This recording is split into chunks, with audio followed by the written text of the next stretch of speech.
Assalamualaikum warahmatullahi wabarakatuh. Apa kabar adik-adikku yang saya cintai? Pada kesempatan ini, saya akan menerangkan tentang bagaimana cara membaca Al-Quran yang fasih dan yang benar sesuai dengan tajwidnya. Maka kali ini teman-teman kita akan membahas tentang mad iwad. Ini untuk kelas 8 ya, mad iwad ini. Oleh karena itu, para teman-teman kita harus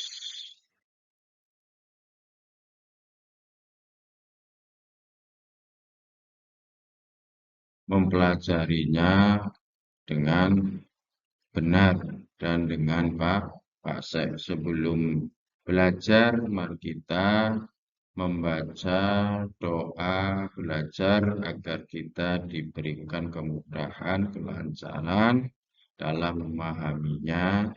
Mari kita bersama-sama membacakan Bismillahirrahmanirrahim.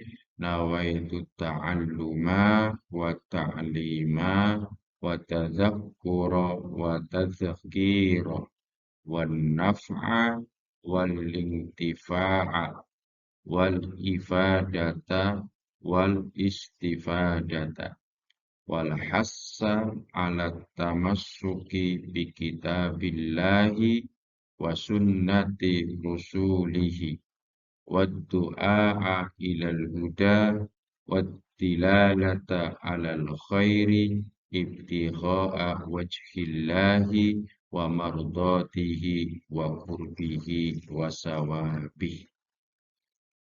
Ini doa niat belajar supaya kita diberikan kemudahannya.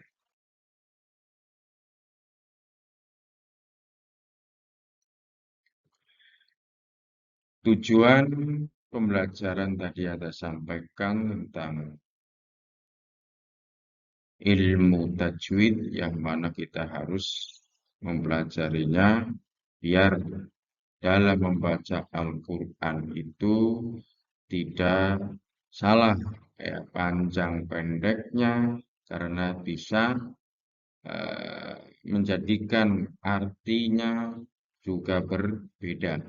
Maka tujuan pembelajaran ini yaitu yang pertama nanti saya akan menjelaskan pengertian tentang mad iwad, terus juga menyebutkan jenis-jenis mad iwad, menerapkan cara membaca mad iwad yang benar sesuai tajwid, memahami pentingnya mad iwad dalam tilawah Al-Quran. Ini yang harus kita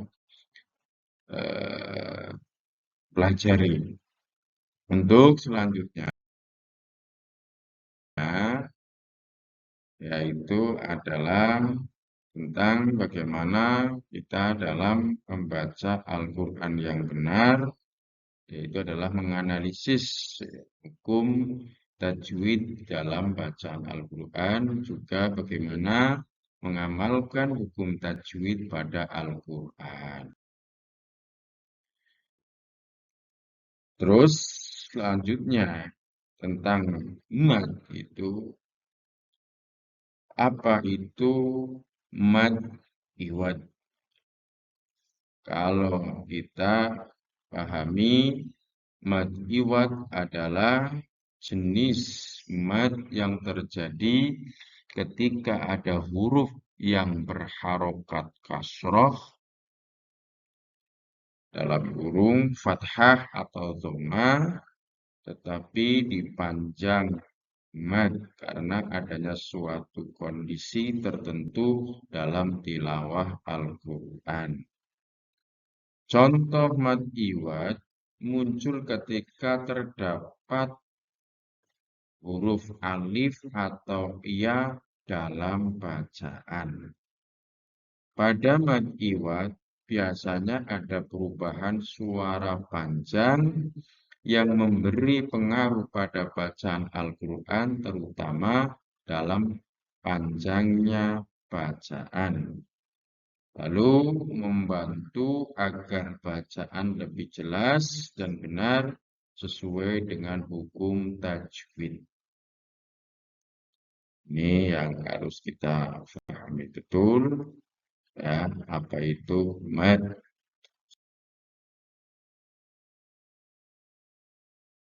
Secara bahasa, jadi mad itu berasal dari kata madda yamuddu madda, itu artinya panjang.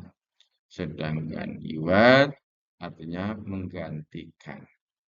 Di sini saya akan membacakan beberapa macam-macam mad iwad.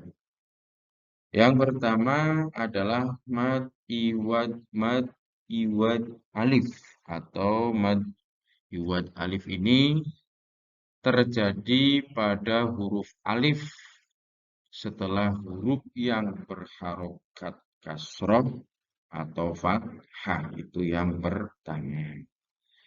Yang kedua, mad iwad ya terjadi pada huruf ya setelah huruf yang berharokat kasroh. Ini yang kedua, yaitu adalah huruf ya setelah huruf yang berharokat kasroh. Dan yang ketiga, mad iwad wawuh, yang mana terjadi pada huruf wawu itu setelah huruf yang berharokat dhammah. Ini macam-macam mad iwad, ada 3. Yang pertama mad iwad alif, yang kedua mad iwad ya, dan yang ketiga mad iwad wawuh. Untuk lebih jelasnya, contoh-contoh daripada beberapa mad iwad. Contoh mad iwad dalam Al-Quran itu lafaz yang pertama laka fatham mubina. Nah, ini yang digarisbawahi itu adalah contoh daripada mad yang mana waqaf pada nun yang menyandang fathatain, maka bacaannya itu panjang atau 2 harokat. Dan yang kedua, contoh mad iwad yang mim ini contohnya adalah siratam mustaqim. Ini dalam surat Al-Fatah ayat 2 itu mustaqimah, waqaf pada mim yang menyandang fathataini. Dan yang ketiga, contoh dari mad iwad ini adalah mim yang menyandang fathatain, yang lafadznya wa kanallahu aliman hakiman. Ini waqaf pada mim yang menyandang fathataini. Ini beberapa contoh mad iwad. Selanjutnya, hukum mad iwad itu mad iwad dibaca dengan panjang 1 alif atau 2 harokat. Ya, 1 alif dan 2 harokat seperti tadi. Ya, hakimah itu ada 2 harokat atau 1 alif. Dan yang kedua, hukum mad iwad itu berlaku ketika ada tanda-tanda tertentu dalam ayat Al-Quran. Seperti huruf alif atau ya setelah huruf yang berharokat. Ini hukum mad iwad. Selanjutnya,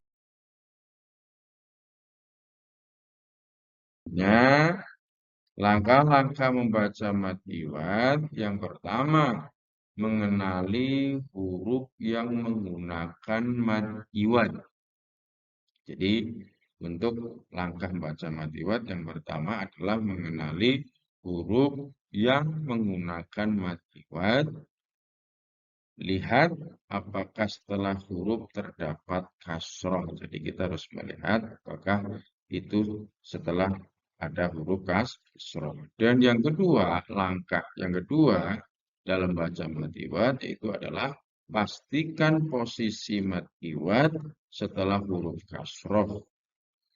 Perhatikan apakah ada alif atau ya untuk mad iwad. Ini langkah yang kedua. Harus hati-hati apakah ada alif atau ya untuk mad iwad. Dan yang ketiga, langkah untuk membaca mad iwad yaitu adalah dengan baca lemah dengan lembut. Jadi lembut dan benar. Biasakan membaca matiwat dengan panjang yang tepat satu atau dua harokat itu 3 langkah dalam cara membaca matiwat. Dan yang terakhir adalah kesimpulan tentang bagaimana cara matiwat para teman-teman yang tadi saya terangkan nanti dipraktekkan di rumah dengan apa yang kamu pelajari supaya kita bisa dilaksanakan. Dan kesimpulannya adalah mad iwad adalah jenis mad yang sangat penting dalam memperjelas bacaan Al-Quran dan melatih ketepatan tajwid. Terus memahami mad iwad akan meningkatkan kualitas bacaan dan memperlancar pemahaman isi Al-Quran. Ini kesimpulannya, supaya kita membaca Al-Quran dengan benar, dengan fasih, supaya tidak salah dalam artinya. Karena panjang dan pendeknya ini harus sesuaikan dengan ilmu tajwid. Ya, hanya itu yang saya sampaikan dan bermanfaat bagi para siswa untuk mempelajarinya. Penutup, terima kasih atas perhatian dan partisipasi siswa. Semoga pembelajaran mad iwad ini bisa diterapkan dengan baik dalam membaca Al-Quran. Terima kasih. Assalamualaikum warahmatullahi wabarakatuh.